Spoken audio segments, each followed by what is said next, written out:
you, all of you. It's so nice to see so many people. When I woke up this morning and there was snow on the ground, I'm from up north, so I'm delighted. But we thank you.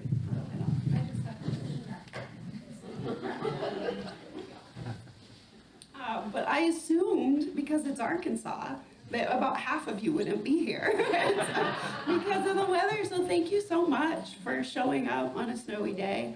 I'm dressed for it. I'm always geared for it. I'm always ready for it. And that's really what I'd like to talk about a little bit today, is being a Métis woman, what that means in relation to my work, my writing of the book, Carrie, which is about guns and gun violence. And I'll read a little bit from the book, and I'll talk a little bit about guns, about violence. I grew up in a house, my father's Métis, my mom is white, and Métis is a mixed identity already. It's just a mix of indigenous and generally French or sometimes Scots-Irish heritage. So dating back to like the Hudson's Bay Corporation, trapper traders. This is not a thing I have to explain in Minnesota, North Dakota, or Canada. Every time I get on an airplane and go up north, and someone says, well, who are you and what do you write about? And I say Métis. If they're Canadian or from Minnesota, they say, oh, we learned about this in 3rd grade in history class, or 5th grade. It's 3rd or 5th grade every single time, and that delights me. But here in Arkansas, mostly I think people know about the 5 Southeastern tribes, which is, important history. We're right off MLK Junior Boulevard here, which of course used to be part of the Trail of Tears to Salaga. And so, it's important to know all the time where we are literally in time and space and history. And so I reference that repeatedly in Carrie. I'm going to just read a little bit to jump us into my ideas about truth in relation to violence. We'll go back to maybe a darker time in our history, right around 2016, what I refer to repeatedly in the book as the Summer of Guns. And then we'll move into maybe slightly lighter things, but probably not. I mean, I could lie to you all nice people, but it's a book about guns and gun violence, So this is from the chapter called The Invented Histories of Domestic Birds, which was the first thing I wrote that showed me, yeah, this is what I'm going to be writing about, whether I want to be writing about this or not. My sister is calling from her house, a trailer outside Boulder, where she has a perfect square of backyard, where the air is dry, the sky correct. Only people who've loved the West and lived elsewhere know about the incorrect sky. Webster's might define it as prominent in places such as Pennsylvania, Arkansas, Ohio. God save us from the Pennsylvania sky, says Webster's. See also hazy. See also the irritation of clouds that provide no rain, or if rain, then no attendant relief from the heat. Under the incorrect sky, rain provides only mosquito infestation, sweaty foreheads, fat ticks, the suck and pull, the humid thick. My sister and I are thick with apology. We overflow our do you remembers. My sister is calling me at home in Arkansas, where I live under the incorrect sky. My sister is calling because it's 2016 and we're deep into the Summer of Guns. My sister is calling because a nice white woman has pulled a gun on my nephew and his brother in a nice suburb on a nice white-hot June day. Listen, this is not going to be the kind of story in which someone narrates from a distance the experience of a young man America has decided is black. A young man with a gun pointed toward him, where his body is used to insert narrative tension into what is essentially another person's story. This is not that kind of story. This young man is my family. America may have decided my nephew looks black and I look white, but we're both Métis. This suburb may be the most American of all territories, but it was once the land of the Cheyenne and Arapaho people, many of whom still live in the area. More than 100,000 people who identify as tribal people live in Colorado today. Almost half live in urban areas. To call my nephew black, to call me white, is semi-accurate at the level of phenotype. To call him black, to call me white, is the most American form of erasure. So this hot summer day, we're both Métis in this, our America, but I know the difference in our lived worlds. I walk around each day, including this one, in my white privilege raincoat. It doesn't matter much that the sleeves are too short, the shoulders tight. I know I'm wearing it. I know its uses and its limitations. I know, for example, the intricacies of how it fits most poorly at the cocktail party when white people want to talk to me about black people, about native people, about. It does not protect against the white people who get between a cocktail and me. But this coat at a traffic stop, its efficacy rate is almost 100%. My nephew and his half-brother, this day in the suburb, the very American suburb, are wearing no such coats. And though what I'm about to tell will reduce the thread of narrative tension so it sags a little maybe like power lines after a minor storm, so that even the invented birds go elsewhere to roost, I'm telling you, this is a narrative in which all of us get to live. Okay, so that's from the book, and this is the main reason why I wrote Carrie, and why I felt it was important to start telling the truth about Indigenous people's lives, and Black people's lives, and white people's lives, and how we don't talk about gun violence well in this country in the interconnected way. Later in this essay, I write about when the woman holds a gun on my nephew and his half-brother in the suburbs. No one gets shot. A relative goes inside to check on the baby and hears through the baby monitor, of all things, that she's shouting at them, and they're saying, you know, we live here, we live here. They're fishing, they have fishing poles, they're at a lake. She brings down her gun and points it at them, and he comes running out, and he's the homeowner, right? And she knows him, and so it's a narrowly averted tragedy.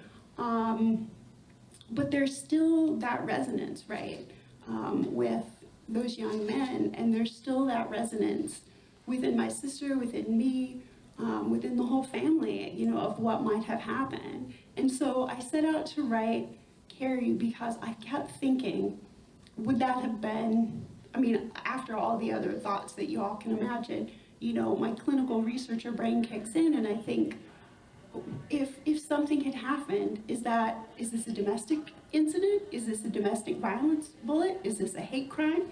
You know, these ways in which we talk about guns and gun violence are so split. They're torn apart. They're not interconnected. And the end result is that we're having 10 different siloed conversations instead of one conversation. So I set out then, and then shortly after that, I went to Standing Rock during a very peaceful time, the Water Protector protest camp, and there was violence. There was armed guards there before I was there. There were armed guards there when I was there.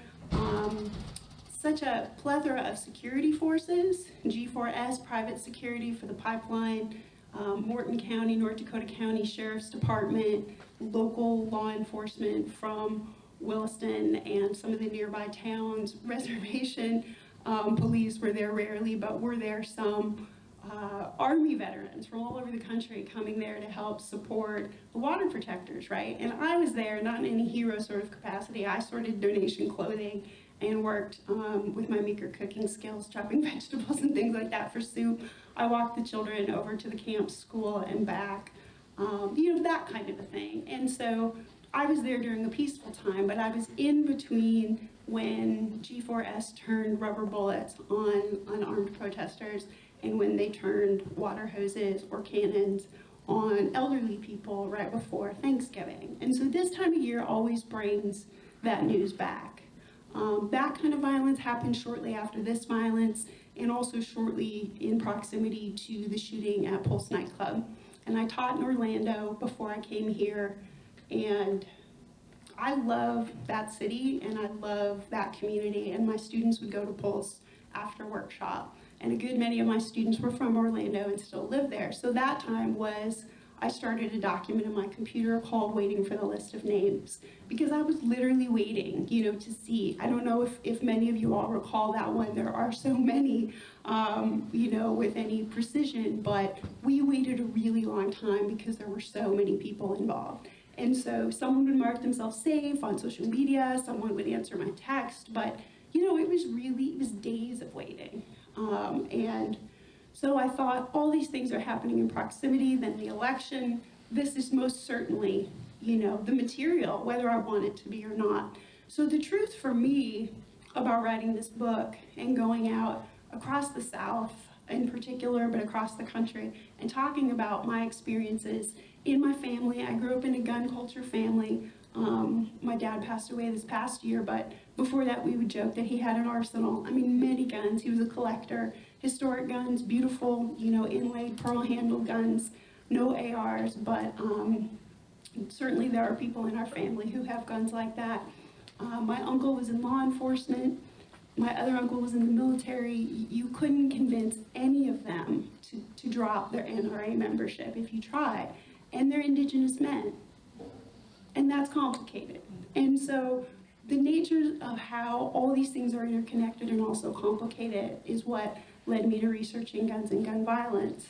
Recently, with the truth coming out about law enforcement response in Uvalde, the truth coming out, about all sorts of these shootings at schools, in grocery stores, and workplaces across America, I've been thinking about the interconnectedness.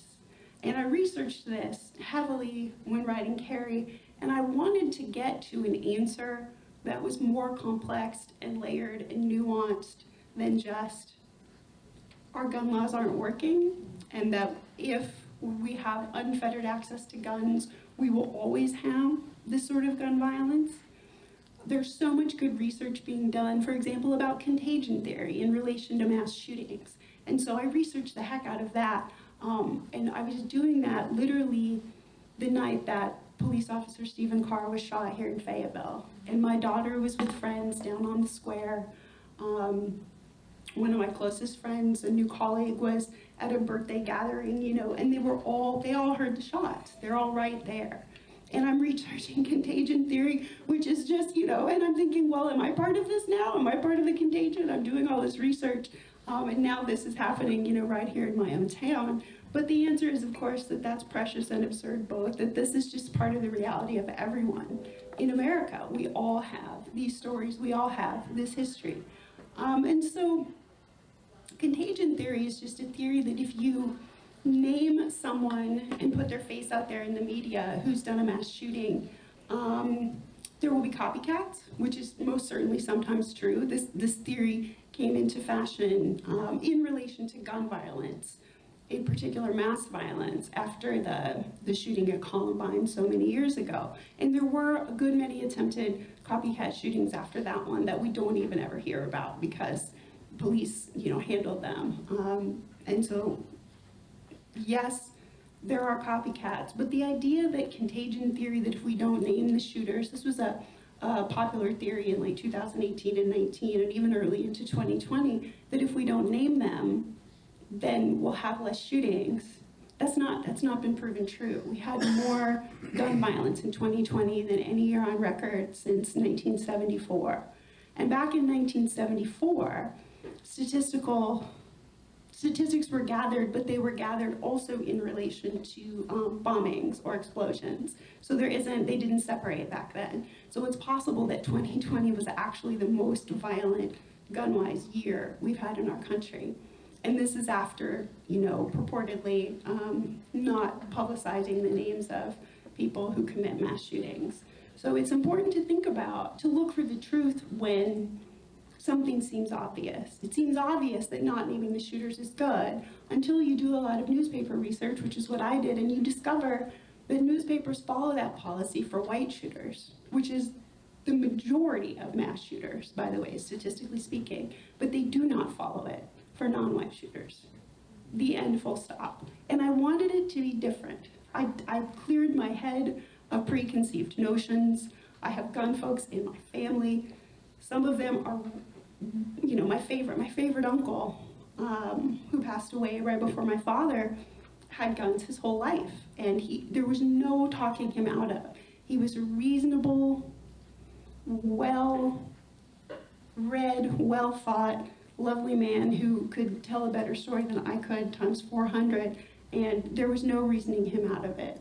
And so the idea that we can reason our way out of it, that we can study our way out of it, that we cannot name a shooter our way out of it is not what I found. What I found was what I had assumed kind of, at the start and then set aside really forcefully and formally, what I found was that unfettered access to guns leads to the world we have now. The end, full stop. There's no other way. Every study that I studied, every bit of research money that went into some other thing like contagion theory, an ancillary finding in every single one, and this dates back to the 60s and 70s, every study says there's the corollary: more guns, more access, more violence. It really is that simple. And so the book comes out of that. I'm going to read, I think, to end, right? We're getting about to time. You're okay. Go another 5 minutes? Another 2, 3? Okay, I'll read this short section from City Beautiful, which is what people sometimes call Orlando, to end, and then I'm happy to field any and all questions.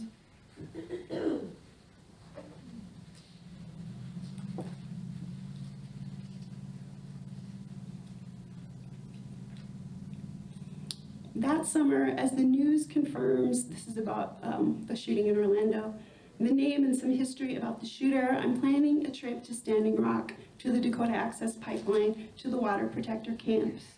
Omar Mateen, who shot and killed 49 people in Orlando and hurt so many others, once was employed by G4S, the private security firm that begins providing security forces for Dakota Access that summer. They will be the ones who bring the attack dogs to Standing Rock.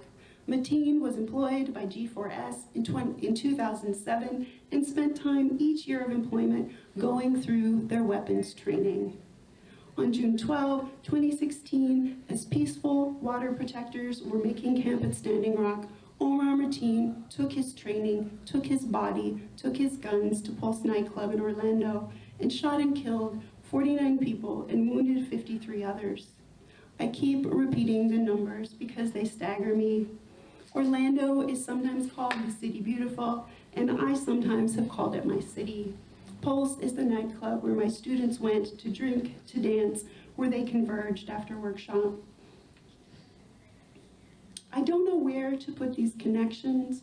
I don't know where to put my grief and my rage sometimes in this, our America.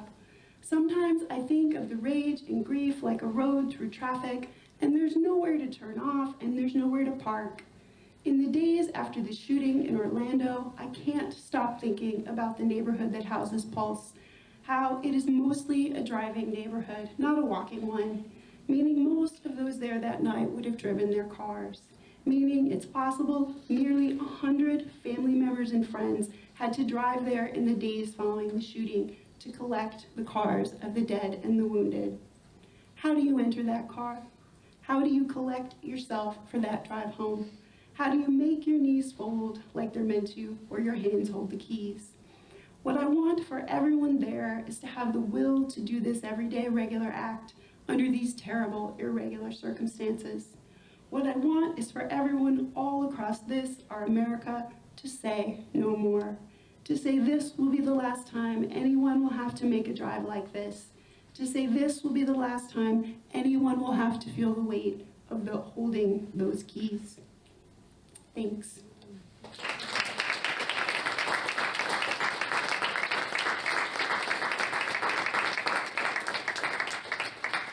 So I think we have a little time for questions, is that right? If anyone has any? Yeah. I know you researched a ton for the book. And, Yeah. it reads so fluidly as a memoir, just so seamlessly with your memory of your life. And that, to me, I guess the expectation when I'm thinking about nonfiction about like gun violence would be that I would go into it and just get like a whole lot of facts and citations, and it's definitely factual, but just how is that journey of like deciding as an adult to write this and then reflecting back on your life through that lens? Yeah, I mean, I had written, the one I read from first, the Domestic Birds, about my nephew, that came first, and I wrote a piece called Fracture and Song pretty early too. Carrie was written pretty early, the title essay, so 4 or 5 of them were written pretty early, and they were all kind of stylistically of a piece, and that wasn't intentional. That was just sort of how it evolved. The first 3 or 4 were written before I had ever thought of it as a book, right? And so they all had, making fun of like definitions and how we define things with Webster's, like I did at the beginning with the sky and the weather here, and it's doing it today, except it actually did precipitate, I might add. It was Pennsylvania where it was like this all the time. We lived in Pennsylvania all the time, and then there wasn't anything from it. There was no rain, there was no snow, it was just like this, and I was like, come on, Pennsylvania.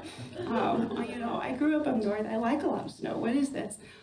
So I had to include narrative because we can't hold those statistics in. The body work you were doing earlier, we literally, there's no place for that in our body, but there is place for stories in our body, and you can sneak statistics in through, if you layer them through story, people might hear that, right? Like if I say to you today, after reading you stories, the last one about mass violence, yes, that was a huge story, and it should be, and the beautiful city of Orlando has done a good job memorializing after, but also, we have to keep in mind that most gun violence in America, 60% or more is suicide, right?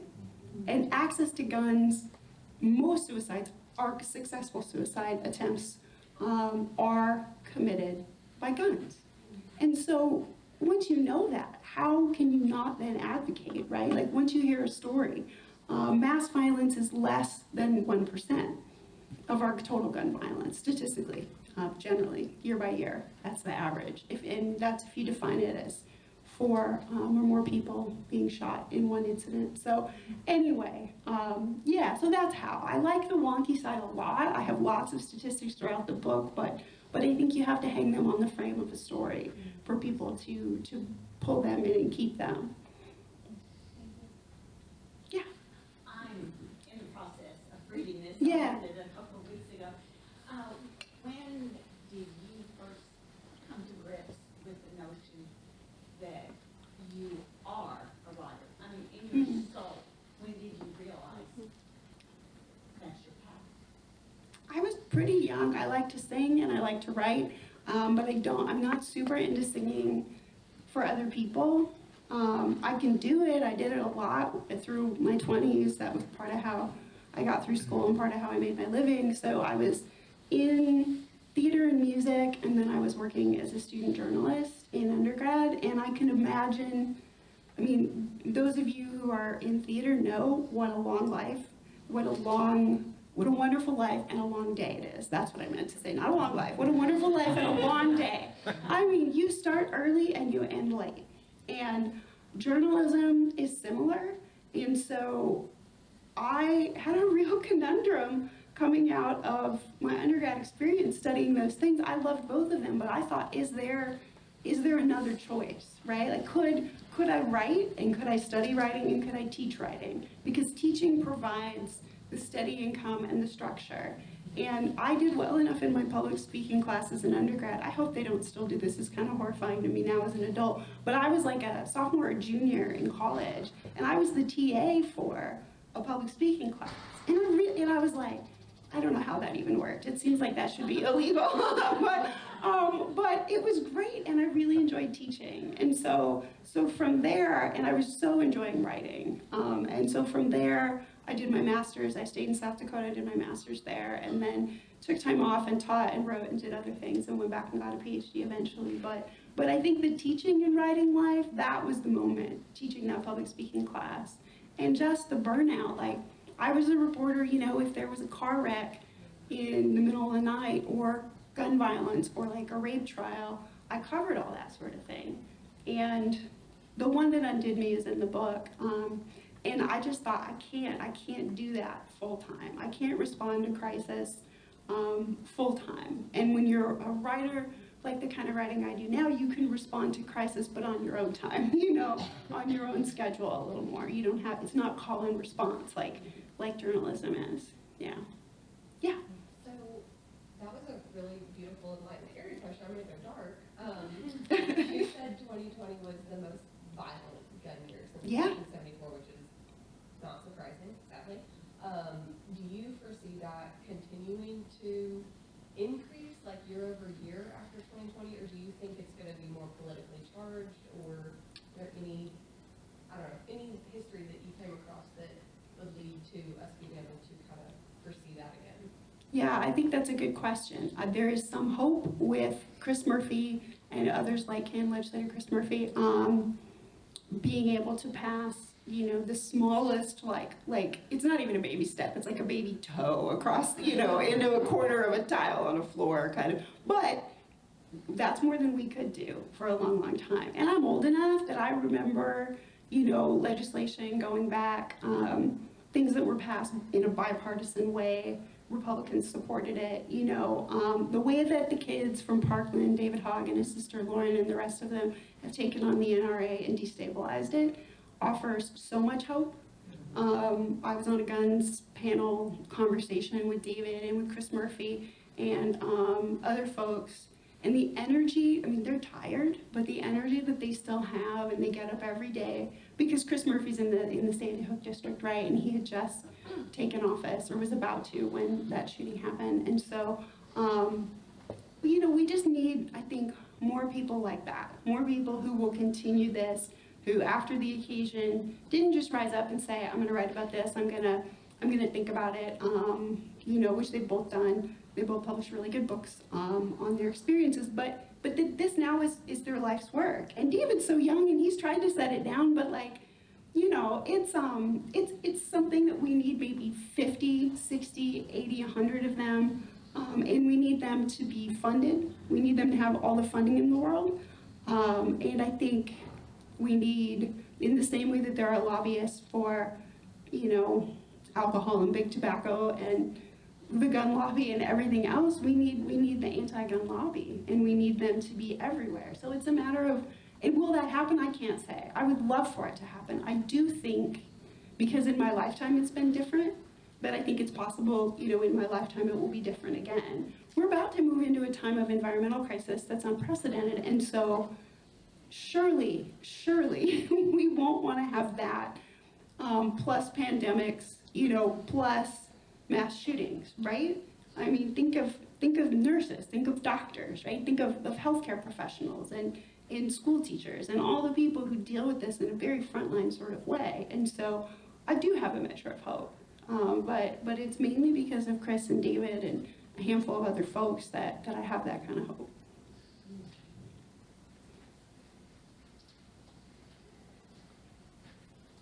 Thank you